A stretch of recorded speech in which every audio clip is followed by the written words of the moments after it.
परम आदरणीय वीसी साहब प्रोफेसर के एस राणा, प्रो वीसी साहब शुक्ला साहब, रजिस्ट्रार साहब लक्ष्मण सिंह जी रावत, सभी अधिकारीगण, प्यारे फैकल्टी मेंबर्स एवं प्यारे विद्यार्थियों, आप सब लोगों का प्रातः स्मरणीय वीर शिरोमणि महाराणा प्रताप जयंती पर हार्दिक स्वागत एवं अभिनंदन। आज के ही दिन हम महाकवि, साहित्यकार, समाज सुधारक और उच्च श्रेणी के राष्ट्रभक्त रविन्द्रनाथ टैगोर को भी याद कर रहे हैं। मैं उन दोनों महापुरुषों को नमन करता हुआ अपनी बात प्रारंभ करता हूँ। चित्तौड़गढ़ की वीर भूमि और महाराणा प्रताप, इन तीनों का बड़ा अनूठा संबंध है।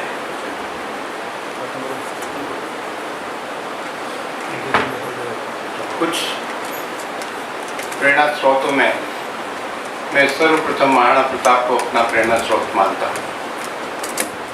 इस वजह से विशेष रूप से मेरा इनसे अटूट संबंध है।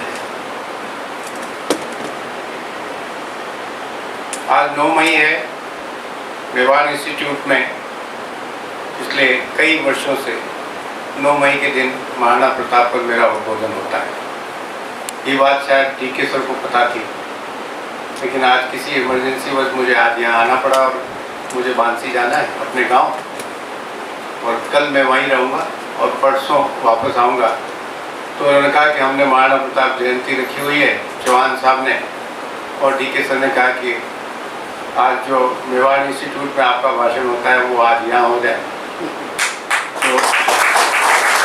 तो मैं मानसिक रूप से बिल्कुल तैयार नहीं था कि मुझे आज महाराणा प्रताप, सुबह मैंने जरूर उनको बोला अंकित नौलखा को कि भाई एक मेरी तरफ से फेसबुक पे पोस्ट जरूर डाल दो, लेकिन मेरा भाषण तो अब 13 तारीख को ही होगा जिसको लाइव करना। लेकिन DK सर ने कहा कि नहीं, आपको तो आज बोलना ही है, तो मैं आ गया हूँ आपके सामने बिना तैयारी के। अब जो मेरे मन में आएगा वो मैं बोलूँगा। प्यारे मित्रों, महाराणा प्रताप का जन्म 9 मई 1540 को हुआ। अगर हम अंग्रेजी कैलेंडर के हिसाब से देखें और वैसे देखेंगे तो महाराणा प्रताप जयंती यहाँ पर बहुत मनाई जाएगी, वो हिंदी महीने के हिसाब से जब उनका जन्मदिन आएगा।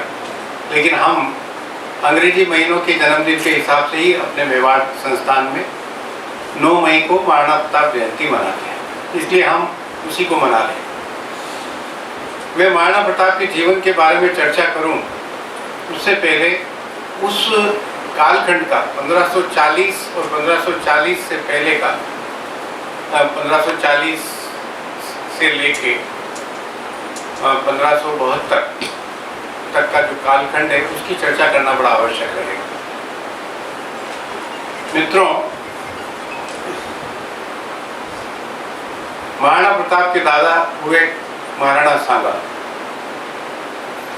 और महाराणा सांगा मेवाड़ के सर्वोत्तम योद्धाओं में से एक थे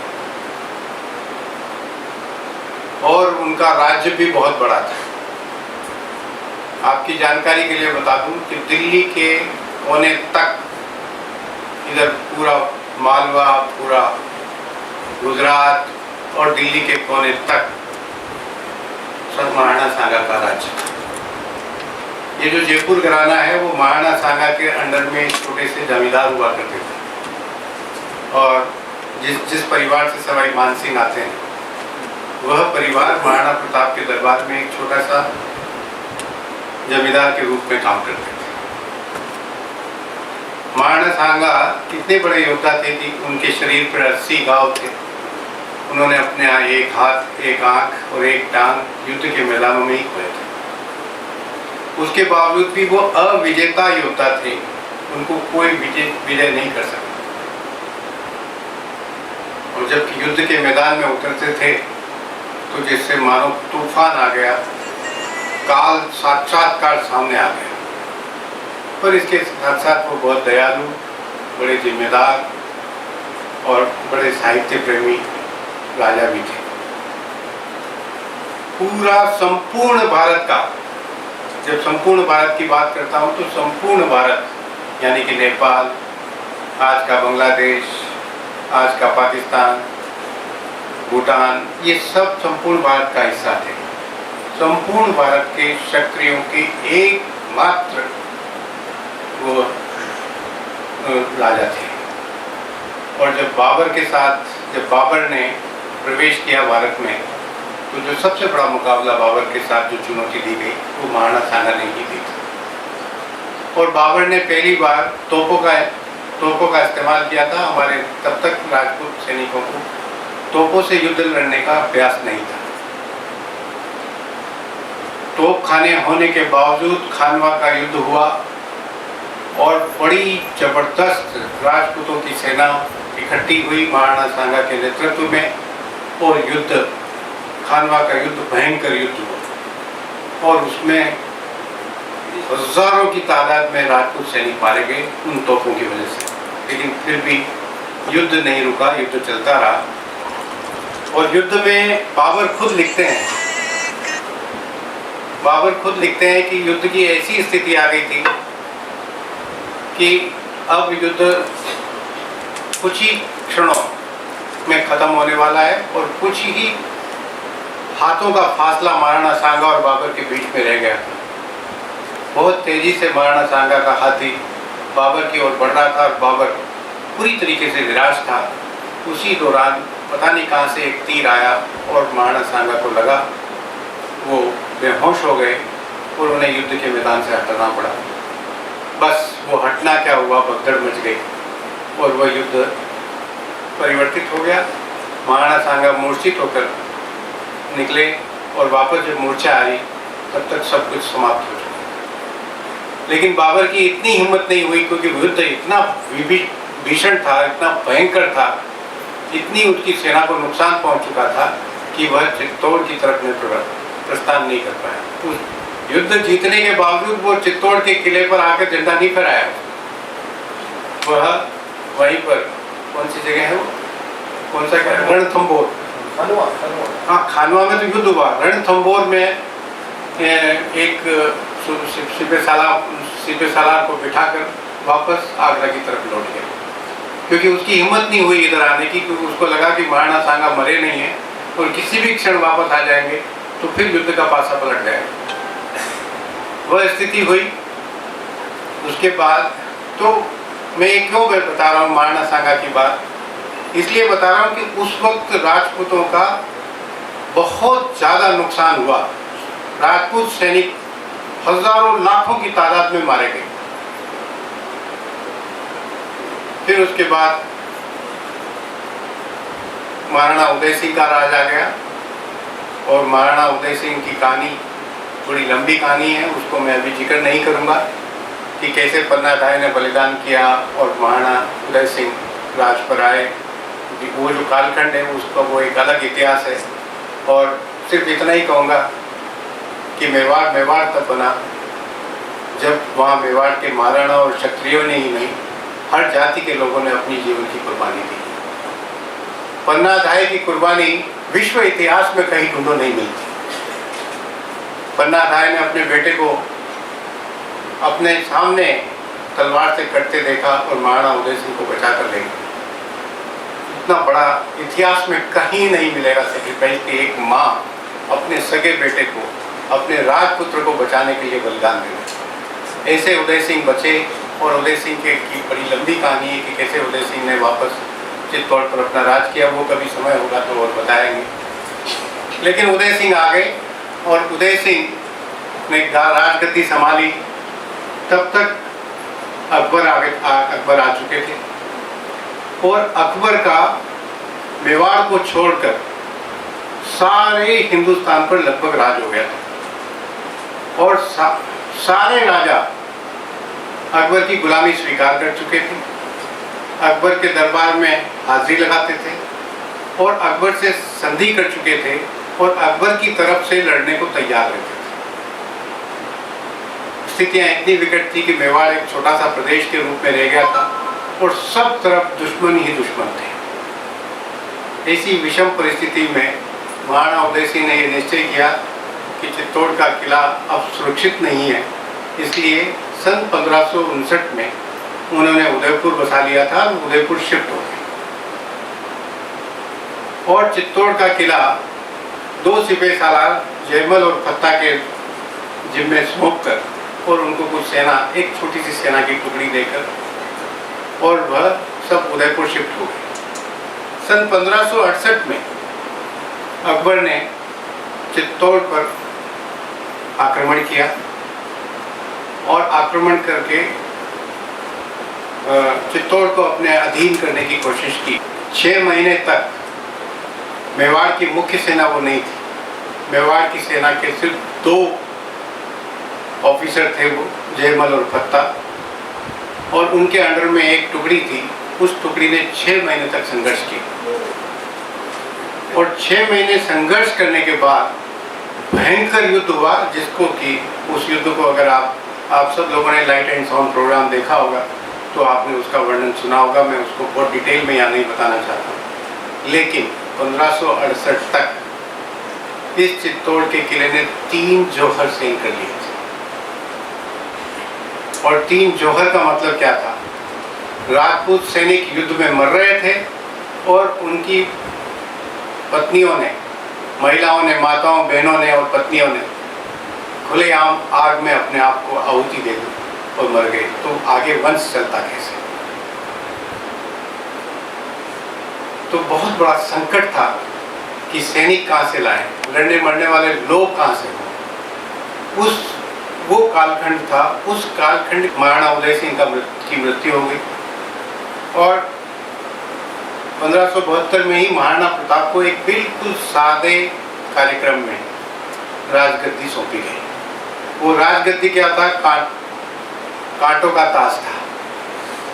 उस वक्त की जो विषम परिस्थितियाँ थी, रिसोर्सेज बहुत कम थे, सैनिक शक्ति बिल्कुल क्षीण हो गई थी, लोगों का मनोबल बहुत कमज़ोर था और उस कमज़ोर मनोबल में और सबकी निगाह मेवाड़ के ऊपर थी। अकबर ये चाहते थे कि किसी भी तरीके से मेवाड़ के महाराणों को इतना कमज़ोर कर दिया जाए कि वह खुद संधि प्रस्ताव भेजे, हमारे से अपनी गुलामी स्वीकार करें और अकबर बेताब बादशाह हिंदुस्तान का कहना। सिर्फ और सिर्फ एक ये प्रदेश बचा था जो कि उनके अंडर में नहीं आ रहा था, जो अकबर की आंखों को खटकता था कि एक छोटा सा प्रदेश है, वह अपनी गुलामी स्वीकार नहीं करता है। बाकी सब लोग, सभी बड़े बड़े सूरमा, बड़े बड़े ताकतवर लोग जिनके पास बड़ी बड़ी सेनाएं थी, वो सब के सब अकबर की तरफ हो चुके थे। एक सिर्फ राज और उसके एक राजा महाराणा प्रताप, जो कि जिनके पास कुछ भी नहीं था, वह व्यक्ति खड़ा हुआ था। उस वक्त उनका राज तिलक हुआ और राज तिलक होने के बाद सन 1573 में मान सिंह, जो अकबर के दरबार में एक बहुत बड़े सेनापति थे। और एक और बात मैं आपको बताऊं कि मान सिंह के बलबूते, मान सिंह की ताकत की वजह से अकबर ने आधा हिंदुस्तान जीता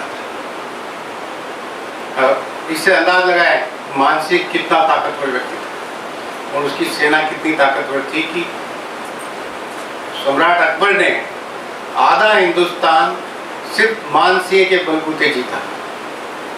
तो मान सिंह गुजरात से आ रहे थे और बीच में उदयपुर में उन्होंने अपना पड़ाव डाला और उन्होंने इच्छा जाहिर की कि हम महाराणा प्रताप से मिलना चाहते हैं।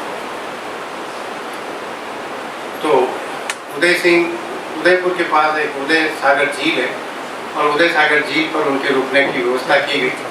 बड़े सम्मान के साथ उनको रुकवाया गया और रुकवाने के बाद महाराणा प्रताप और मान सिंह की मुलाकात हुई।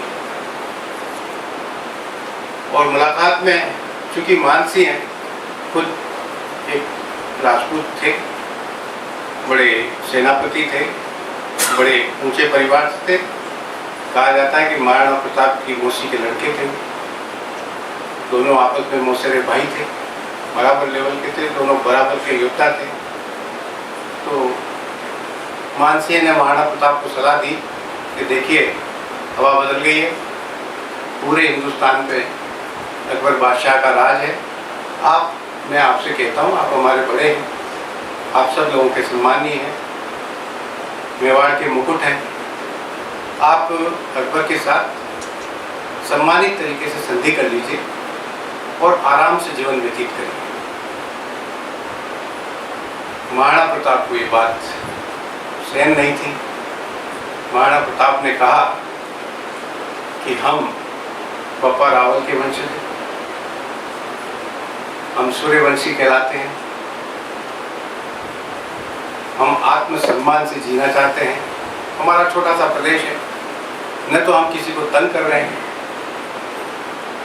और न हम किसी से तंग होना चाहते हैं, न हम किसी के अंडर रहना चाहते हैं, न हम किसी को अपने अंडर रखना चाहते हैं। हम आत्मसम्मान की ज़िंदगी जीना चाहते हैं। आपको धन दौलत, ये तमाम तरह की अयाशियाँ, तमाम तरह के वैभव आपको मुबारक, आप रहिए वहाँ पे। आपने तो अपनी बुआ को भी उनके यहाँ दे दी, तो आप वहाँ रहिए, हम यहाँ ठीक है। आप आए, आपका सम्मान और जो कुछ भी एक सम्मान के नाते जो करना तो किया।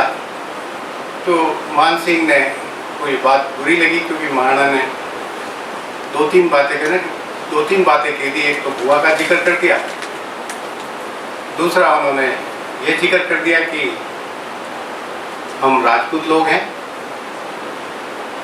और आत्मसम्मान जीना जानते हैं, और थोड़ा सा ये भी कह दिया कि आपने राजपूतों की शान में धब्बा लगाया है। अब मानसिंह तो बड़ा गुरूर वाला व्यक्ति था, क्योंकि जिसने आधा हिंदुस्तान जीता हो, जिसको अकबर बादशाह जिनकी आँख के इशारे से काम करता हो, जिसके पास लाखों की सेना हो, वो महाराणा प्रताप से इतनी बात सुनने का उसका मेंटल मेकअप नहीं था, उसको मानस नहीं था कि मुझे अपने घर में बुलाकर, मैं इनके घर आया हूँ और ये मुझे इतनी बातें कह रहे हैं। तो उन्होंने कहा कि आपको ये मुलाकात बहुत महंगी पड़ेगी, पछताना पड़ेगा। तो वहाँ थोड़ी वोट एक्सचेंज हो गया। तो फिर मैं इसका तो पछताना क्या पड़ेगा। मेवाड़ का सैनिक, एक सैनिक अपने आप को मार मरने को तैयार रहता है। मेवाड़ का एक योद्धा आपके 50-50 योद्धाओं पे भारी पड़ेगा। तो उन्होंने कहा कि मैं सेना लेके आऊँगा, देखते हैं मेवाड़ के योद्धा कितने पावरफुल होते हैं। उन्होंने कहा कि हम आपसे लड़ना नहीं चाहते, आप हमारे भाई हैं, अगर भाई की तरह आएंगे तो हम आपका सम्मान करेंगे, और अगर आप अकबर के प्रतिनिधि बनकर आएंगे तो हम आपको छठी का दूध याद दिलाएंगे। युद्ध होगा अगर आप आएंगे तो, और अगर आप नहीं आए तो आप अपने यहाँ रहिए, हम अपने यहाँ। वो बात मानसिंह को थोड़ा बुरी लग गई और उन्होंने अकबर के दरबार में जाके बहुत कहा कि इस तरीके से एक छोटा सा राजा है और वो इस तरीके से मेरी बेइज्जती करता है। अकबर को उकसाया। अकबर तो चाहते ही थे कि ऐसी कोई बात हो। अकबर की एक बहुत बड़ी पॉलिसी थी कि वो राजपूतों को राजपूतों से लड़ाते थे, जिससे कि अल्टीमेटली राजपूत मारे जाए, राजपूतों की शक्ति कम हो। तो उन्होंने कहा कि जाओ युद्ध करो। तो 1572 से 1573 के बीच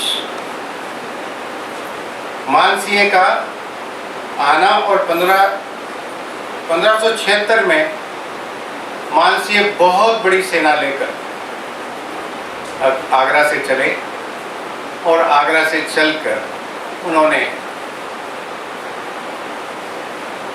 कोटा के रास्ते होते हुए यहाँ एक मांडलगढ़ पड़ता है, उस मांडलगढ़ पे जाके अपना घेरा डाला। उससे पहले मैं एक छोटा सा चीज भूल गया आपको जिक्र करना चाह रहा कि महाराणा प्रताप को मानसिंह पर इतना गुस्सा क्यों आया। एक तो ये भुआ वाली बात थी, दूसरा 1568 में जब अकबर ने चित्तौड़ के किले पर युद्ध किया तो जयमल पत्ता और तमाम सैनिक तो मारे गए, सारी जो महिलाएं थी उन्होंने जौहर किया। और जब अकबर किले पर पहुंचा तो उसे कुछ नहीं मिला सिवाय राख और नरमुंड, इसके अलावा कुछ नहीं मिला। चील, कौवे, कुत्ते, कूदते मिले, कुछ भी नहीं था। उस पर अकबर बहुत ज़्यादा फ्रस्ट्रेट हुआ और उसने अपनी सेना को लूट करने का अधिकार दिया। और यहाँ पर 3 दिन तक लूट चली। 20 किलोमीटर के चित्तौड़ के किले के 20 किलोमीटर के एरिया पे जो आम लोग रहते थे उनको लूटा गया और उसमें 30,000 लोग मारे गए। ये बात महाराणा प्रताप को बहुत चुभी हुई थी और वो ये मौका ढूंढ रहे थे कि अगर अकबर से युद्ध करने का मौका मिले तो मैं इसका जवाब दूंगा। 2 बात थी, तो वो बात भी उनके मन में चुभी हुई थी और ये मान सिंह आ गए तो ये बात गर्मा गर्मी हो गई। 1576 अप्रैल में महाराणा प्रताप और अकबर का युद्ध की तैयारियां शुरू हो गई थी। अप्रैल में मांडलगढ़ पे मान सिंह आ गए थे और मांडलगढ़ से अब वहां पर जाकर स्थिति बनी कि 1.25 लाख सैनिक मांडलगढ़, ये मांडलगढ़ यहाँ से 40 किलोमीटर दूर है, वहां पर डेरा डाले हुए थे। महाराणा प्रताप ने सोचा कि क्या किया जाए। उस वक्त राजधानी उदयपुर थी, कहाँ इनका मुकाबला किया तो गोगुंदा की पहाड़ियों में तय किया गया कि यहाँ इनसे मुकाबला करेंगे। अब वहाँ पर 2 विचार आते हैं।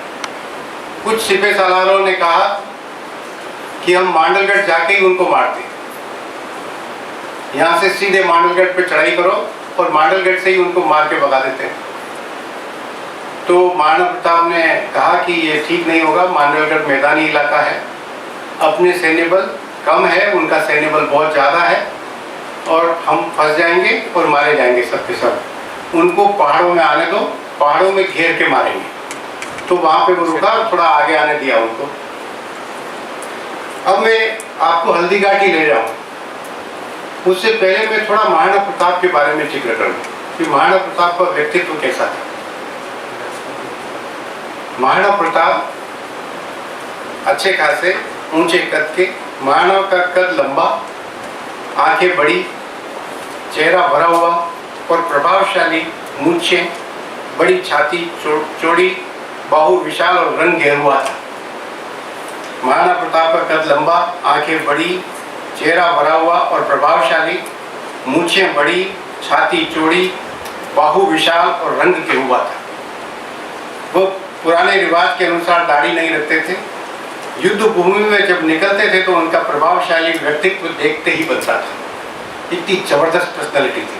जो फोटो आप अभी देखते हैं, उनका भाला, जिस भाले से वो वार करते थे, वह 80 किलो का था। और थोड़ा सा ध्यान से सुनिए कि एक व्यक्ति 80 किलो का भाला यूं ऐसे हवा में ले रहा था जैसे कि कोई एक डंडा फेंक रहा हो।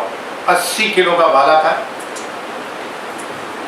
उनका जो कवच जो वो पहनते थे, लोहे का कवच, वो 72 किलो का था। तलवार 20 किलो की थी एवं ढाल 40 किलो की थी। इतना सब कुछ लेकर वो चेतक पर बैठकर निकलते थे। आप जस्ट इमेजिन कि वो कैसा व्यक्तित्व रहा होगा, कितने बलशाली वो रहे होंगे।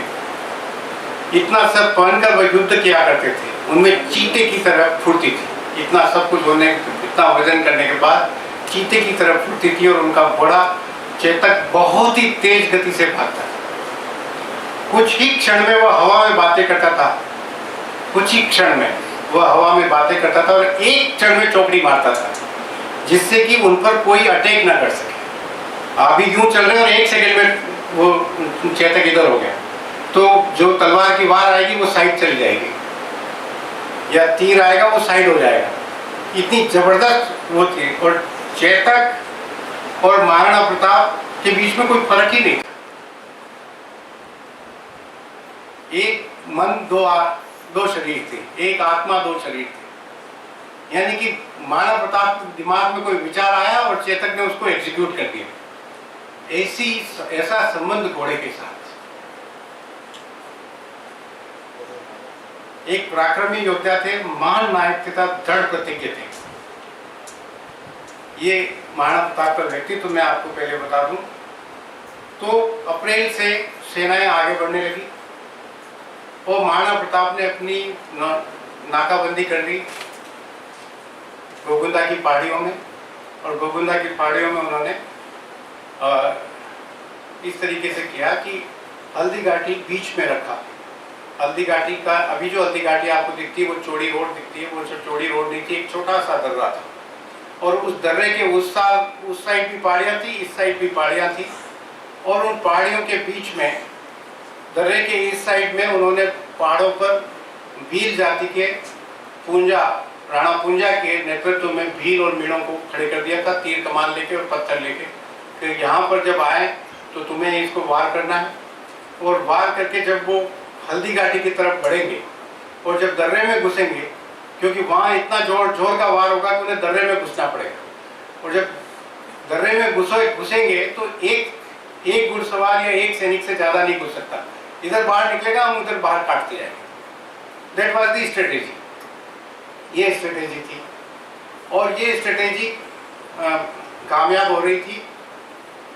उससे पहले युद्ध शुरू हो उससे पहले 3 घटनाएं हुई थी जो मैं आपको बताना बहुत जरूरी मानता हूँ।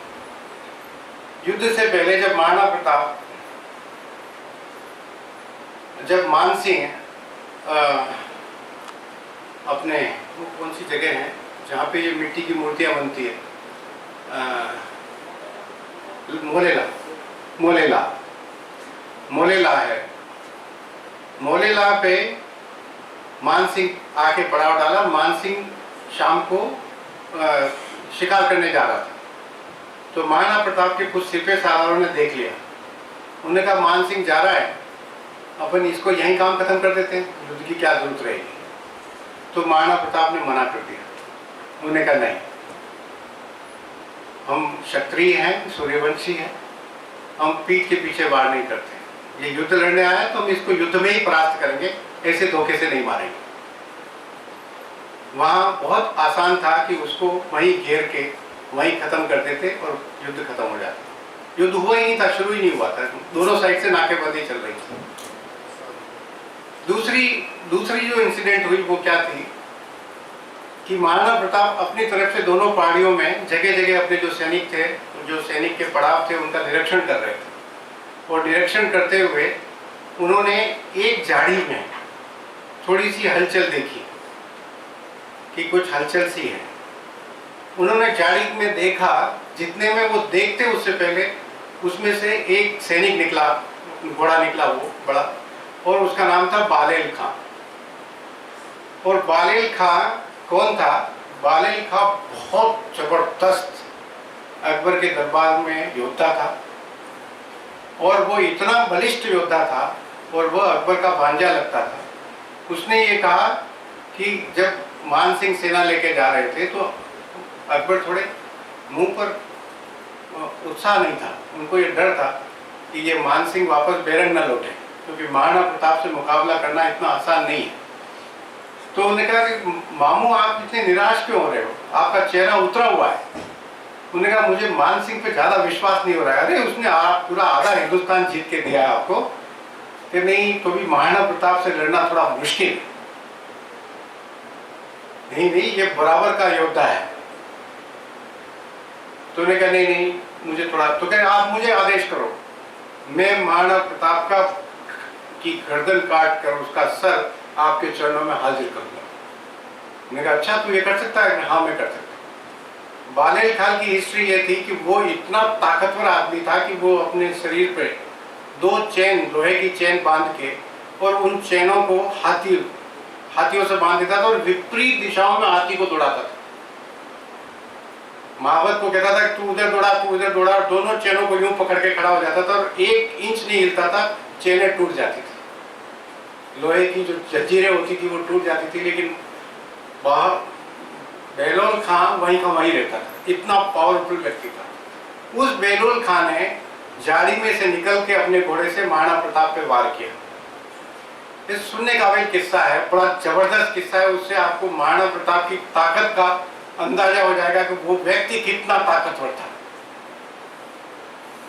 उन्होंने अटैक किया, उसने अपनी तलवार यूं निकाल के यूं किया वो तलवार को महाराणा प्रताप पर डालता, वार करता, उससे पहले महाराणा प्रताप का वार जो हुआ, और वो इतना पावरफुल वार था कि उसका लोहे का टोपा, हेलमेट, लोहे का टोपा कटा, उसके बाद उसका सर कटा, उसका सर कटने के बाद उसका शरीर कटा, और उसका शरीर कटने के बाद उसका घोड़ा कटा, और घोड़ा कट के तलवार नीचे।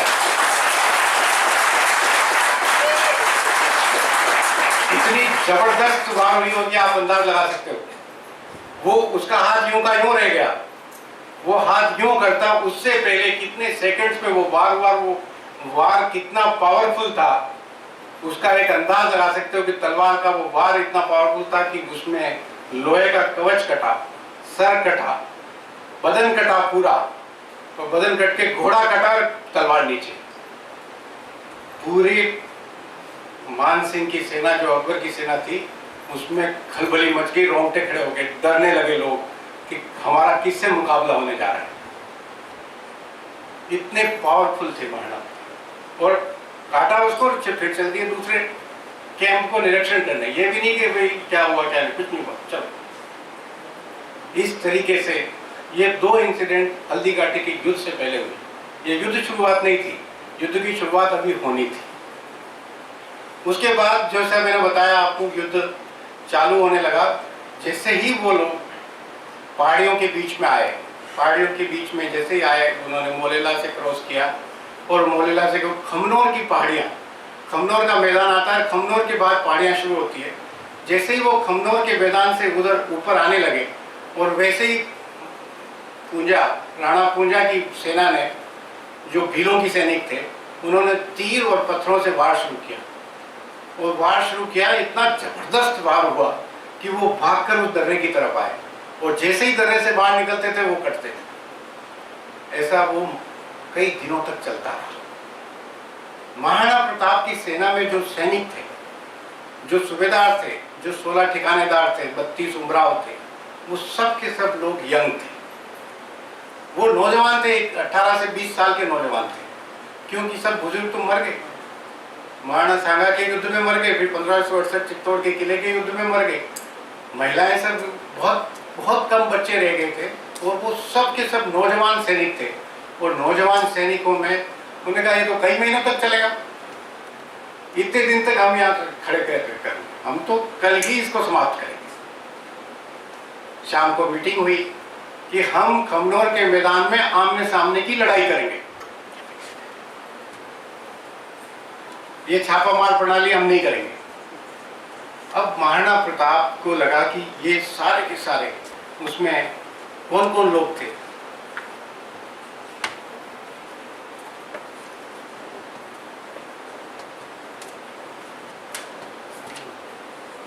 उसमें थे महाराणा प्रताप खुद थे, हाकिम खां सूर थे, राम सिंह तंवर थे, उनके पुत्र शालीवान थे, भवानी सिंह थे, प्रताप सिंह थे, ये प्रताप सिंह दूसरे, उनके राम सिंह तंवर के लड़के, बामा शाह थे, उनके भाई ताराचंद थे, जाला मान सिंह थे, जाला बीदा देलवाड़ा से थे, सोनगरा, मानसिंह डोडिया, भीम सिंह रावत, कृष्णदास रावत, नेर सिंह रावत सांगा, राठौड़ रामदास, राणा पूंजा, पुरोहित गोपीनाथ, आदि आदि लोग थे। ये लोग खास मुख्य थे।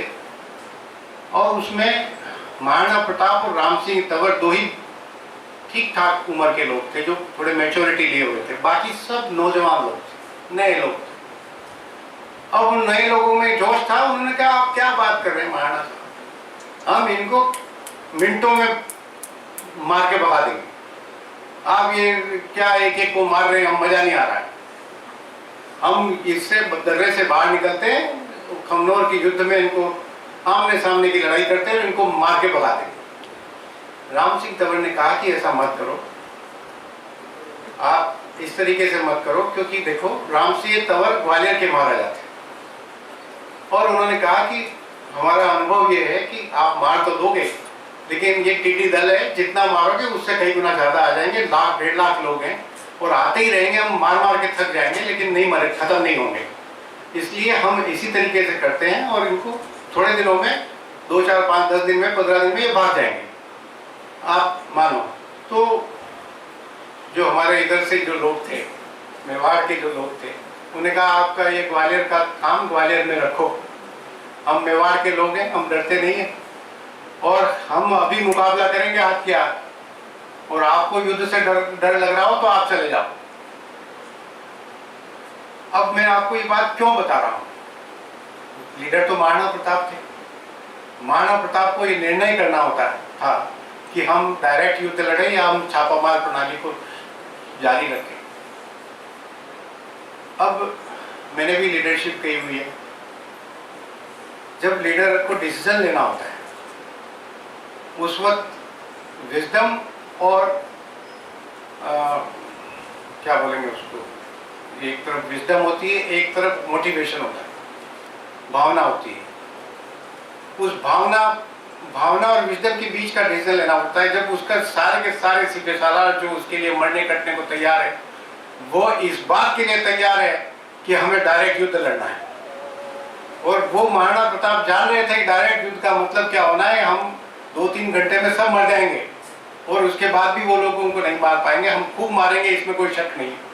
लेकिन क्या होगा, फिर भी उन्होंने कहा कि अगर आप सब लोग चाहते हैं कि हम डायरेक्ट युद्ध लड़े तो हम डायरेक्ट युद्ध लड़े, और डायरेक्ट युद्ध की तैयारी हो गई। और वो दिन था 24 जून 1576। 24 जून 1576 को आप जानते हैं मेवाड़ के क्षेत्र में कितनी गर्मी होती है, और जून का महीना पूरा तप रहा होता है भयंकर। और उस तपन के दौरान सुबह ठीक 8 बजे दोनों सेनाएं आमने सामने आ जाती, मानसिंह और उनके साथ अकबर की सेना, और इधर महाराणा प्रताप और उनकी सेना दोनों आमने सामने ठीक सुबह 8 बजे आ जाती है। अब मैं आपको हल्दी घाटी ले चलता हूँ। हल्दी घाटी का वो खमनोर का मैदान, दोनों साइड से, उधर से मोलेला की तरफ से और इधर गोगुंदा की पहाड़ियों की तरफ से सेनाएं इकट्ठी होना शुरू होती है, और इकट्ठी होकर दोनों तरफ से नारे लगने होते हैं। उधर अल्लाह अकबर के नारे लगते हैं, इधर हर हर महादेव के नारे लगते हैं, और ढोल बजने लगते हैं, मृदंग बजने लगते हैं, बाट और चारण अपनी वंशावलियां गाने लगते हैं, तलवारों की चमचमाती हुई तलवारें दिखने लगती है और तलवारों की टकराहट आवाज आने लगती है, घोड़े हिनहिनाते हैं, हाथी जोर से चिंगाटे मार मार के सामने आते हैं। बड़ा जबरदस्त सीन बनता है दोनों साइड से। ऐसा लग रहा है जैसे कि अभी सारी धरती यहीं हिल पड़ेगी, तूफान आ जाएगा, मौत का तांडव होगा। इसी बीच महाराणा प्रताप चेतक पे प्रवेश करते हैं और बिल्कुल आत्मविश्वास के साथ लहराते हुए आते हैं। एक छोटा सा 2 मिनट का भाषण होता है, उसमें अपनी कुल की मर्यादा याद दिलाई जाती है। ये याद दिलाया जाता है कि हमें किसी भी कीमत पे पीठ नहीं दिखानी है, हार जीत का फैसला कुछ भी हो, यहाँ से कोई भी सैनिक पीठ दिखाकर नहीं भागेगा। और हर हर महादेव के नारे लगते हैं और युद्ध शुरू हो जाता है। जबरदस्त युद्ध होता है, घंटा 1.5 घंटे में। और युद्ध का नेतृत्व कौन कर रहे होते हैं? युद्ध का एक सेंट्रल से नेतृत्व महाराणा प्रताप खुद कर रहे होते हैं। एक साइड से हाकिम का सूर कर रहे होते हैं, एक साइड से आपके बड़ी सारदी के जो जाला मन्ना कर रहे होते हैं। 3 लोग तीनों फ्रंट से घेरते हुए आगे बढ़ते हैं। 1 घंटे में जो हालत करते हैं 7 कोस यानी कि 12-13 किलोमीटर तक अकबर की सेनाओं को खदेड़ते हुए, मारते हुए, एक सैनिक 20 सैनिकों को मारे जा रहा है। जबरदस्त युद्ध हुआ।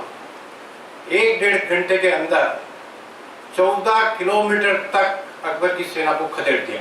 जो नौजवानों ने कहा वो करके दिखा दिया।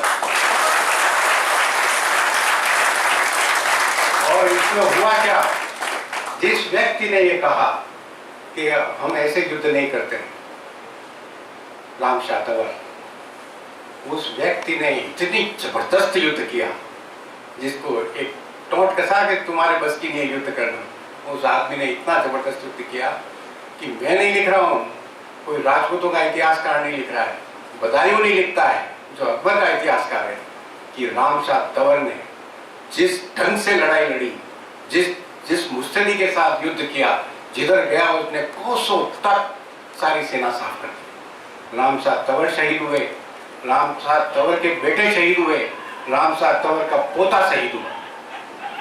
एक 3 जनरेशन एक साथ एक ही जगह शहीद हो गए। आज भी वो रक्त तलाई वहां पर है गन्नौर में, उनकी छतरियां बनी हुई है, आप जाके देख सकते हैं। तीनों के तीनों शहीद, बाप शहीद हुआ, बेटा शहीद हुआ, पोता शहीद हुआ। और उन्होंने उस 1.5 घंटे के दौरान जो तांडव लीला मचाई, सिर्फ और सिर्फ खून, खून ही खून और मुंडी मुंड दिख रहे थे। तलवार सस्ती हो रही थी, पानी महंगा हो रहा था, पानी पीने को नहीं मिल रहा था। ऐसा युद्ध का विभीषण 1.5 घंटा युद्ध। 1.5 घंटे के बाद उनको लगा कि हमारी सेना तो 12-13 किलोमीटर आगे, उन्होंने हाथी आगे कर दिए। हाथियों में युद्ध होने लगा। नेचुरली उनके पास हाथी ज्यादा थे, हमारे पास हाथी कम थे। महाराणा प्रताप के पास हाथी कम थे, लेकिन एक हाथी था राम प्रसाद, वो उन सब में भारी पड़ रहा था। उस हाथी ने मारते हुए सबको, जो आया उसको कुचलते हुए आगे बढ़ता चला गया, ठेठ सेना के बिल्कुल बीच में चला गया। और वहां दुर्भाग्यवश उसका जो महावत था, उस पर तीर लगा, वो महावत नीचे गिर गया। और जो दूसरा हाथी था सामने, उस हाथी के महावत ने जंप लगाकर उस हाथी पर अपना कंट्रोल कर लिया और हाथी को 2000 सैनिकों ने घेर लिया और उस हाथी को घेरते हुए ले गए और वो ठेठ आगरा तक ले गए उसको, और ये बताते हुए गए कि हम महाराणा प्रताप को हरा के आए, उनका हाथी ले आए। तो राम प्रसाद हाथी, उसका नाम फिर अकबर ने पीर प्रसाद रखा और उसको हाथी खाने में, जो हाथियां जहाँ रखते हैं वहां रखा। उसको खूब खाना पीना पानी सब देते थे। 15 दिन तक उसने कुछ नहीं खाया, पानी भी नहीं पिया, खाने की तो बात देखो, 15 दिन तक उसने कुछ नहीं पिया और अल्टीमेटली वो मर गया। लेकिन उसने उनका कुछ अन्न पानी कुछ ग्रहण नहीं किया, राम प्रसाद हाथी। उसके बाद जब हाथियों का युद्ध खत्म हुआ, तब तक 12:30 पौने 1 बज गई थी। भयंकर धूप थी, इतनी जबरदस्त धूप हो रही थी कि मगज पूरा उबल रहा था, पानी मिल नहीं रहा था पीने को। सैनिक एक दूसरे के खून के प्यासे हो रखे थे, तलवारें इतनी बुरी तरीके से चल रही थी कि चारों तरफ। तो महाराणा प्रताप ने देखा कि हमारे काफी सैनिक मर चुके, अब इस युद्ध को निर्णायक मोड़ पे ले जाना होगा, युद्ध को निर्णायक मोड़ पे ले जाना होगा। मैं अंदाज लगाता हूँ, मैंने ये किताब लिखी उससे पहले मैं कम से कम 12-15 बार हल्दी घाटी गया। मैंने सारे इतिहास की सब किताबें पढ़ी और उसके बाद ये पुस्तक मैंने लिखी। और मैंने तो वो जो मैंने देखा, उस वक्त शायद 1:30-2 बज रही होगी। तो महाराणा प्रताप को लगा कि युद्ध को निर्णायक मोड़ पे ले जाना चाहिए, भयंकर गर्मी हो रही है। तो उन्होंने ध्यान लगाया कि युद्ध को निर्णायक मोड़ पे खत्म करने का एक ही तरीका है कि मान सिंह को मारना। दिमाग में आया मान सिंह किधर, बस ये ख्याल आता है, मान सिंह जोर से चिल्लाए। इतना कहना हुआ, चेतक दौड़ पड़ा और मान सिंह 50,000 सैनिकों के बीच में हाथी के ओहदे पर, हाथी पर बैठा हुआ युद्ध का कंट्रोल कर रहा था। उन 50,000 सैनिकों को चीरते हुए, मारते हुए, काटते हुए ठेठ हाथी के बिल्कुल सामने चेतक पहुंच गया और महाराणा ने उनको आगाह किया, मान सिंह युद्ध के लिए तैयार हो जाओ। मान सिंह तो कुछ बोल ही नहीं पाया और उससे पहले महाराणा प्रताप का भाला उसकी तरफ चलता है और चेतक क्या करता है, अब देखिए, चेतक ने 2 टांग उठाई और हाथी के सर पे रख दी, 2 टांगों को हाथी के सर पे रख दी और महाराणा प्रताप को पोजीशन दी कि मारो। और उन्होंने भाला चलाया, भाला चला तेज। अब भाला तो 80 किलो का भाला चलाएगा तो क्या हाल होगा।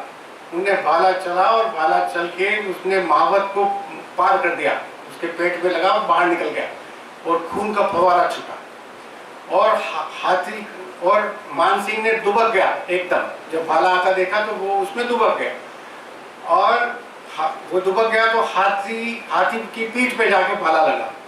हाथी बिलबिला गया, इतना फोर्स से लगा, और हाथी ने अपनी सूंड हिलाई। उस सूंड को हिलाने में उसके सूंड में तलवार बंधी हुई थी। वो तलवार चेतक के टांग पे लगे, चेतक की एक टांग कट गई। अब चेतक 3 टांगों पे हो गया। स्थिति देखिए, चेतक 3 टांगों पे हो गया। 2 टांग ऊपर है, पीछे की नीचे की 2 टांग में से एक टांग कट गई। अब वो नीचे उतरता है। अब ऐसी स्थिति नहीं थी कि महाराणा प्रताप चेतक को वापस एक बार और ऊपर चढ़ाते और देखते कि मानसिंह मरा या नहीं मरा, क्योंकि खून खून हो रहा था चारों तरफ। उनको लगा कि मानसिंह मर गया। नीचे उतरे, और नीचे उतरे तो 50,000 सैनिक महाराणा प्रताप को घेरे हुए थे। और देखो इतिहास, एक क्षण पहले मानसिंह मर रहा था, महाराणा प्रताप हावी थे, सेना को 14 किलोमीटर तक भगा दी थी, हाथियों का मुकाबला भी जीत गए थे, और मानसिंह मरणासन था। 1 सेकंड में चेतक की टांग कटती है, महाराणा प्रताप नीचे उतरते हैं, घोड़े भी रहते हैं, और 50,000 सैनिक एक साथ महाराणा प्रताप पर वार करने लगे।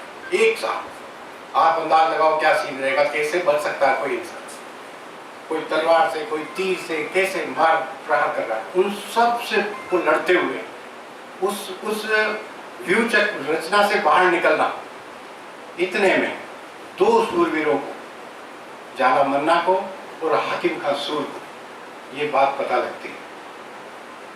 हाकिम खां सूर मुसलमान था, महाराणा प्रताप की सेना से लड़ रहा था। महाराणा प्रताप मुसलमानों के अगेंस्ट नहीं थे, वो मेवाड़ की अक्षुणता के लिए लड़ रहे थे, मेवाड़ के स्वाभिमान के लिए लड़ रहे थे। वह एक आताताई और एक साम्राज्यवादी से लड़ रहे थे। उनके दिमाग में हिंदू मुसलमान कुछ नहीं था। हाकिम का सूर को पता लगता है और जाला मन्ना को पता लगता है कि महाराणा साहब तो यहाँ गिरे हुए हैं, निकल ही नहीं सकते इसमें से। वो दोनों के दोनों अंदर घुसते हैं, मार काट करते हुए अंदर घुसते हैं, और अंदर घुसकर हाकिम खां सूर क्या बोलते हैं? हाकिम खां सूर क्या बोलते हैं? हाकिम खां सूर बोलते हैं कि महाराणा साहब आपको बहुत युद्ध लड़ने हैं, आप यहां से निकल जाइए, मैं आपको कवर देता हूं। और जाला मन्ना भी यही बात कहते हैं। हाकिम खां सूर कवर देते हैं उनको कि मैं इधर से लड़ रहा हूं, आप पीछे से निकलो। और जाला मन्ना क्या बोलते हैं? जाला मन्ना और महाराणा प्रताप की कद काठी एक जैसी थी, शकल सूरत भी एक जैसी थी। उन्होंने कहा ये छत्र, जो मेवाड़ का छत्र है, जो टोपा है, ये आप मुझे दे दीजिए, मेरी बहुत इच्छा है इसको पहनने की। उन्होंने कहा अरे इसमें क्या है, लो ये लो, पहन लो। जैसे अब तो जाला जी मरना है सबको, आप दोनों आगे तो आप भी मरोगे, मैं भी मरूंगा, आप जितना मार सकते हैं मारते हैं, बाकी मरना तो है ही। 50,000 लोगों के बीच में हम फंसे हुए कि नहीं, मुझे बस लास्ट इच्छा है, ये आप पहना दो। उन्हें लेके उसके सर पे रख दिया। उनके सर पे रखते ही उसने ऑर्डर किया कि मैं महाराणा हूं, मैं आपको हुक्म देता हूं कि आप यहां से बाहर निकलें, आप यहां से बाहर निकलें। ये मेवाड़ की सुरक्षा के लिए है, ये मेवाड़ के भविष्य के लिए है, आपका निकलना बहुत जरूरी है, आप यहां से निकलो, हम इनको देख लेंगे। और उन दोनों शूरवीरों ने अपने छोटे मोटे सैनिकों के साथ उन 50,000 लोगों से लोहा लिया और दोनों मारे गए। हाकिम खां सूर की कब्र वहां बनी हुई है, आप जाके देखिए उसको। उसकी कब्र में उन्हें तलवार इतनी टाइट पकड़ रखी थी, उसकी तलवार मरने के बाद भी कोई नहीं छुड़ा पाया। उसको दफन तलवार के साथ ही करना पड़ा। उतनी स्ट्रॉन्ग पकड़ थी उसकी तलवार में कि उसकी तलवार को मरने के बाद भी उसके हाथ से तलवार नहीं छुड़ा पाया कोई, उसको तलवार समेत दफन करना पड़ा। और जाला मन्ना की तो क्या कहनी, जिसने खुद महाराणा बन के अपना ये किया, ऐसे एक नहीं, हजारों लोगों ने मेवाड़ में सेक्रीफाइस किया है। ऐसे हजारों लोगों ने सेक्रीफाइस किया है जिन्होंने कभी अपने नाम की चिंता नहीं की। एक नहीं, हजारों लोगों ने। जहां मरने का कंपटीशन होता था, जहां आगे रहने का कंपटीशन होता था, जहां इस बात का कंपटीशन नहीं होता था कि मैं तो पीछे से बच जाऊं कहीं, इस बात के लिए लड़ते थे कि मैं युद्ध में सबसे आगे लड़ूंगा। इस बात के लिए लड़ाई होती थी। वो कहानी मैंने एक दिन आपको बताई। जब मरने की बारी आती तो ये कहते थे मैं सबसे पहले मैं मरूंगा। ऐसे जब थे तब मेवाड़ बना, ऐसे तब जब महाराणा बने। तो हल्दीघाटी का युद्ध अनिर्णित रहा। 4 घंटे का युद्ध था। जैसे ही झाला मन्ना की डेथ हुई तो लोगों को लगा, मुगल सैनिकों को लगा कि महाराणा प्रताप को हमने मार दिया, और वो युद्ध का मैदान छोड़कर चले गए। इधर अपने सैनिक भी जो बचे हुए थे वो निकल आए, क्योंकि उनको तो पता था महाराणा तो निकल गए। और वो बात वहां खत्म हुई। और फिर उसके बाद वहां इतनी तेज बारिश हुई, इतनी तेज आंधी आई और इतनी तेज बारिश हुई कि वो युद्ध का मैदान पूरा का पूरा पानी से भर गया और वो रक्त तलाई का रूप ले लिया। उसमें पूरा लाल हो गया और उसमें सारे नरमुंडी दिख रहे थे। 10,000 लोग उस युद्ध में मरे थे। उसके बाद महाराणा प्रताप उधर निकले और 28 फीट चौड़ा नाला 3 टांगों पर होने के बावजूद भी चेतक ने उसको क्रॉस किया, उसको जंप किया, और जंप करने के बाद नीचे गिर पड़ा और वहां पे उसने अपना प्राण छोड़ा। महाराणा प्रताप अपनी जिंदगी में पहली बार रोए, चेतक को गले लगा कर रोए। जब वो चेतक को गले लगाकर रो रहे थे तो वो खुद बुरी तरीके से घायल थे, बहुत बुरी तरीके से लोहान हुए थे। उसी दौरान 2 कुशान के 2 सैनिकों ने देख लिया था कि महाराणा तो यहाँ जिंदा है, तो वो उनके पीछे लग गए और उनको लगा कि अब इस न तो इनके पास चेतक है, नहीं, ये खुद भी बहुत घायल है, हम इसकी गर्दन काट लेते हैं और अकबर के दरबार में पेश करेंगे, हमें बहुत बड़ा इनाम मिलेगा। वो पीछे लगते हैं और जैसे ही वो पीछे लगते हैं तो इधर शक्ति सिंह देख लेते हैं। शक्ति सिंह महाराणा प्रताप के छोटे भाई, और कम से कम भी नहीं तो कोई 100-150 फीट पहले दूर से शक्ति सिंह ने ललकारा उन दोनों को कि कहां जा रहे हो। वो पीछे मुड़ के देखते उससे पहले एक तलवार के वार में दोनों की गर्दन काटते। शक्ति सिंह भी उतने ही शक्तिशाली थे जितने महाराणा प्रताप थे। और आप उसका निशाना देखिए, एक तलवार फेंकी जिसमें दोनों की गर्दन कट गई। और वो खुद वहां जाते हैं, जाके महाराणा साहब से मिलते हैं, उनसे माफी मांगते हैं और भरत मिलाप होता है। दोनों भाई खूब रोते हैं। और उसके बाद शक्ति सिंह अपना घोड़ा देते हैं, महाराणा साहब निकलते हैं। कोलियारी की जो गुफाएं हैं उनमें वो जाके वहां पे अपने सैनिकों का इलाज कराते हैं। दूसरे दिन दोनों साइड से कोई सेनाएं लड़ने नहीं आई, कोई सेना लड़ने नहीं आई। किसी ने अपने विजय का क्लेम नहीं किया। जो इतिहास की किताबों में लिखा जाता है कि महाराणा प्रताप की हार हुई और अकबर की विजय हुई, तब अकबर की अगर विजय हुई तो उन्होंने झंडा फहराना चाहिए, उन्होंने उदयपुर के महलों को कब्जा करना चाहिए, लेकिन ऐसा कुछ नहीं हुआ। बल्कि सैनिक, जो मुगल सैनिक थे, वो इतने डरे हुए थे कि किसी भी वक्त महाराणा प्रताप आ सकते। सबको पता लग गया था कि जो हमने मारा वो महाराणा प्रताप नहीं था। और इतने डरे हुए थे, इतने डरे हुए थे कि 15 दिन तक छुपे बैठे रहे, कुछ नहीं किया। और खाने पीने को भी उनको कुछ नहीं मिला, सिर्फ आम लगे हुए थे, आम खाते थे। उनके पेट खराब हो गए और अल्टीमेटली भाग गए सब। और अकबर के दरबार में मान सिंह की बेइज्जती हुई। उनकी 6 महीने के लिए उनको दरबार में आना बैंड करवा दिया कि भाई तुम कुछ नहीं कर पाए, न तो तुम उनको गिरफ्तार कर पाए, न उनको मार पाए, और न मेवाड़ पे अपना झंडा फहरा पाए। तो कौन कहता है कि हल्दीघाटी में महाराणा प्रताप का की हार हुई? महाराणा प्रताप की हार नहीं, ये एक मोर्चा था 4 घंटे का, और ये एक अनिर्णित मुठभेड़ थी। युद्ध तो अब शुरू हुआ। 1573 से लेके 1586 तक, 1576 से लेके 1586 तक लगातार युद्ध हुआ। उनकी सब डेट्स मेरे पास मौजूद है, मैं समय कम है इसलिए उनको डिटेल में नहीं बता रहा हूँ। 1576, 24 जून 1576 से लेके 1576 तक लगातार युद्ध हुए और अकबर ने बड़े बड़े सुरमाओं को भेजा, या तो महाराणा प्रताप को मार दो या उनसे गुलामी स्वीकार करा दो, अरेस्ट करके लाओ, लेकिन एक भी बार कामयाब नहीं हो पाए। दो मुख्य घटनाएं हैं उसमें जो भटके में फिर आगे बढ़ता। पहली घटना यह है कि एक सिपह सालार जो आए थे उनका नाम था अब्दुल रहीम खान खाना।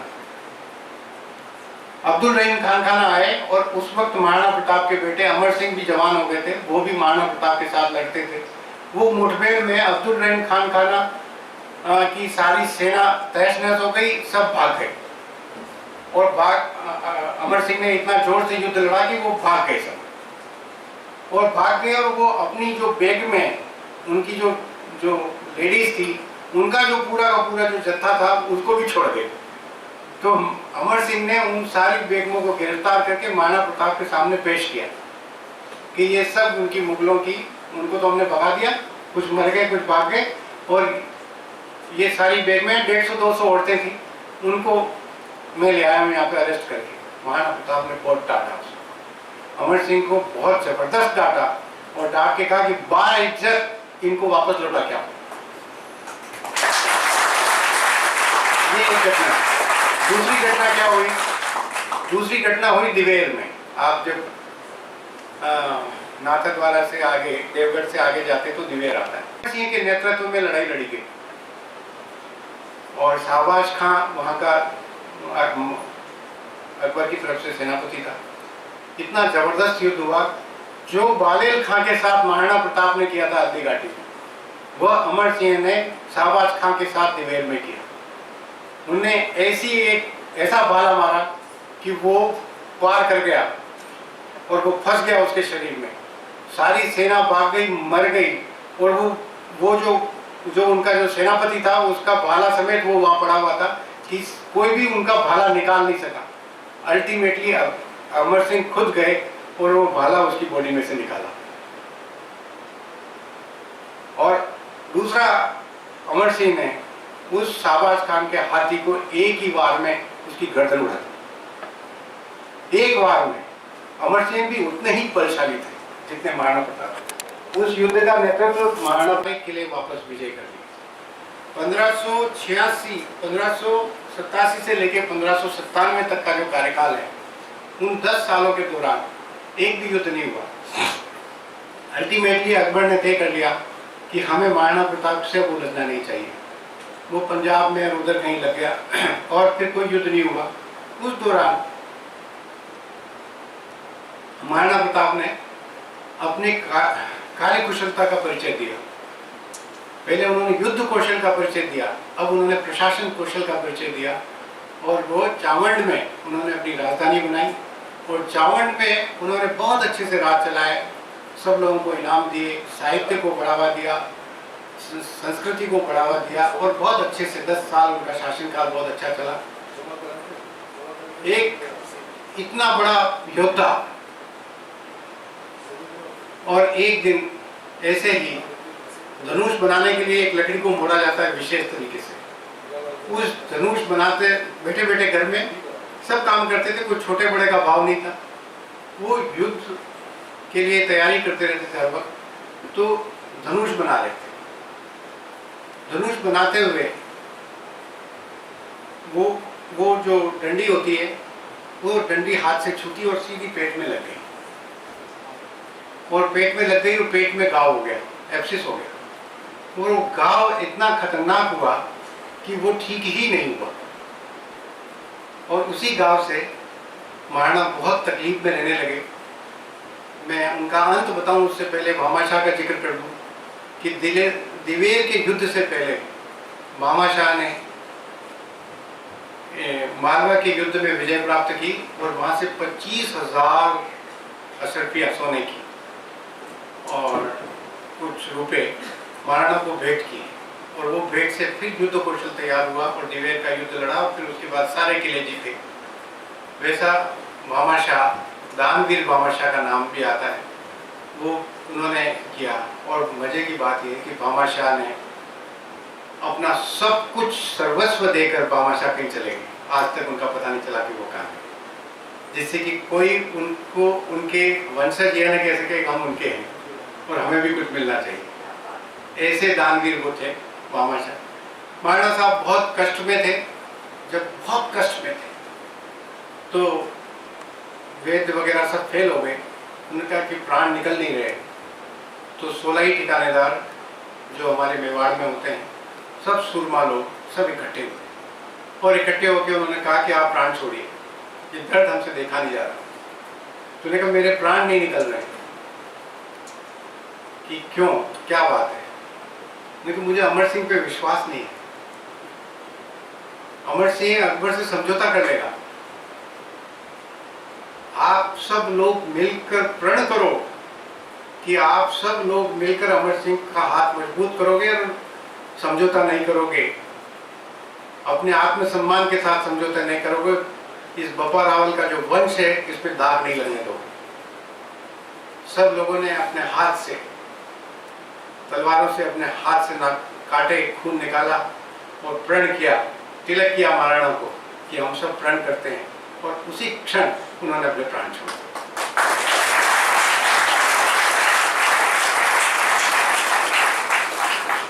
अंतिम संस्कार हो गया। प्रण तो प्रण था, प्राण जाए पर वचन न जाए। बस क्या था, वो 16 ठिकानेदार उठे, अपने घोड़े कसे उन्होंने और वहीं से उन्होंने जो दौड़ लगाई, दोनों किलों को बिना युद्ध किए जीत लिए। जो चित्तौड़ और माधवगढ़ बचा एक ही दिन में दोनों समाप्त, सारा का सारा पूरा हुआ। दोस्तों, ये तो महाराणा प्रताप की कहानी हुई, लेकिन महाराणा प्रताप को ही क्यों पूजा जाता है? मेवाड़ में तो महाराणा प्रताप से भी बड़े बड़े सुरमा हुए, महाराणा कुंभा हुए, बप्पा रावल हुए, महाराणा हमीर हुए, महाराणा सांगा हुए, एक से एक बड़े थे। युद्ध कौशल में वो भी कम नहीं थे। पर महाराणा प्रताप को ही क्यों इतना मान्यता दी जाती है? महाराणा प्रताप को मान्यता इसलिए दी जाती है कि तमाम विपरीत परिस्थितियों में उस आदमी ने, जब दुनिया की सभी ताकतें अकबर के साथ एकजुट हो रही थी, तब उस व्यक्ति ने एक तरीके से, जब नदी जो बह रही है उस बहाव के अगेंस्ट खड़ा होकर उस बहाव को रोकने का प्रयास किया, इसलिए महाराणा को महान कहा जाता है। दूसरी बात जो है वो ये है कि महाराणा को महाराणा किसने बनाया? प्रताप सिंह को महाराणा प्रताप किसने बनाया? प्रताप सिंह को महाराणा प्रताप किसने बनाया? वो सिर्फ राजपूतों ने नहीं बनाया, वो सर्व समाज के सर्वमान्य नेता थे। उनको ब्राह्मणों ने, बनियों ने, सारे जिनको आज हम शेड्यूल कास्ट कहते हैं उनको, जिनको आज हम शेड्यूल ट्राइब कहते हैं, वो सब लोग उनकी सेना में साथ थे। वो अदम प्यार करते थे। महाराणा साहब ने एक बार हुक्म किया कि कोई मैदानी इलाके में नहीं रहेगा। यहाँ पे खूब नदियां बहती थी, खूब सरसब्ज मैदान थे, खूब खेती होती थी। कहा कोई नहीं रहेगा मैदानी इलाकों में, सब पहाड़ों में जाओ। सारे के सारे मैदान खाली हो गए, सब के सब मेवाड़ के लोग पहाड़ों में जाके बस गए, और ये जो खेत थे, लहलहाते खेत, वो जंगलों में कन्वर्ट हो गए, जिससे कि मुगली अकबर को गुजरात जाने में समस्या आने लगी। रास्ते बंद हो गए सारे के सारे, एक आदेश पे, एक आदेश पे। वो सर्वमान्य नेता थे। दूसरा, वो बहुत सिंपल थे, साधारण थे, साधारण आदमी की तरह रहते थे। जब युद्ध के मैदान में और जब बार बार मोर्चा करना पड़ता था तो सबके साथ बैठकर एक साथ खाना खाते थे। अपने प्रण के पक्के थे, किसी तरह का एब नहीं था। अगर वो चाहते तो अकबर से सिर्फ हाथ मिलाना पड़ता, सिर्फ हाथ मिलाना पड़ता।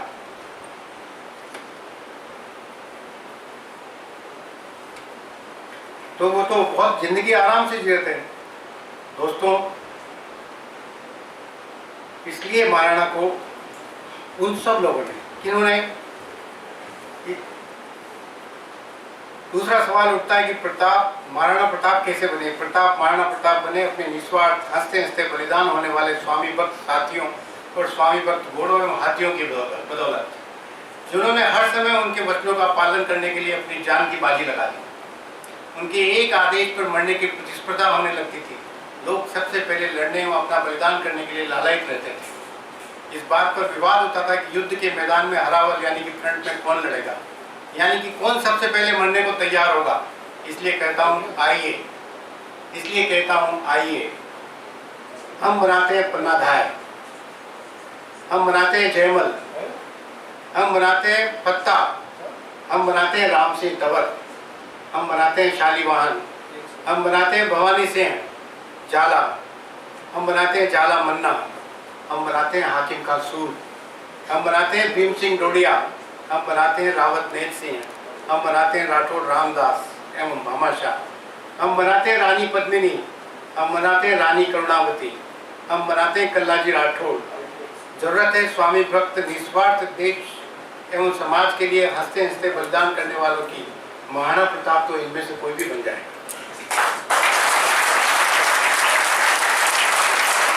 दोस्तों, हमें वो लोग बनाने, महाराणा प्रताप तो इनमें से कोई भी बन जाए। महाराणा प्रताप इसलिए बने कि उनके साथ ऐसे लोग थे। इसलिए जब तक संसार में वीरों की पूजा रहेगी, अगर नामर्दों की और कायरों की पूजा होने लगेगी तो नहीं, जब तक संसार में वीरों की पूजा रहेगी तब तक महाराणा का उज्जवल और अमर नाम लोगों को स्वतंत्रता और देशाभिमान का पाठ पढ़ाता रहेगा। भारत के स्वतंत्रता आंदोलन में महाराणा प्रताप, छत्रपति शिवाजी एवं गुरु गोविंद सिंह से प्रेरणा लेकर कई स्वतंत्रता सेनानियों ने अपने प्राण हंसते हंसते गंवा दिए थे स्वतंत्रता आंदोलन में। आज भी और भविष्य में भी भारत में देश एवं समाज के लिए मर मिटने की बारी आएगी तो प्रेरणा महाराणा प्रताप से ही ली जाएगी।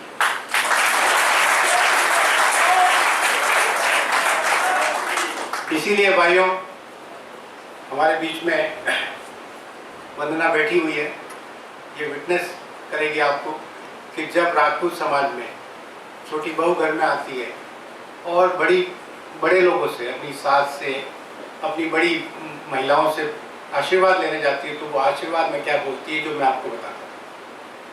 माई यह पूछ जनी है जहाँ राणा पिता, अकबर सुतो ओज के जान से राणा साहब। माई ऐसे पूछ जनना जैसे राणा पिता। हर एक को यह आशीर्वाद दिया जाता है। जब माएँ इस आशीर्वाद के साथ गर्भवती होती है तो ऐसे बलशाली लोग तैयार करती है। माएँ जब इस आशीर्वाद के साथ तैयार होती है कि चिपकली आ जाएगी, कॉकरोच आ जाएगा, चुप हो जाए तो बाबा खा जाएगा, तो फिर वो कैसे पैदा होंगे? वो नचकैये पैदा होंगे। जब वीर पुरुष पैदा करने होंगे तो महाराणा प्रताप से प्रेरणा लेकर जब गर्भ धारण करेगी तो वीर पुरुष पैदा करेगी। हमें वीर पुरुषों की आवश्यकता है। यही बातों के साथ मैं अपनी बात समाप्त करता हूँ। बहुत बहुत धन्यवाद। जय हिंद, जय भारत।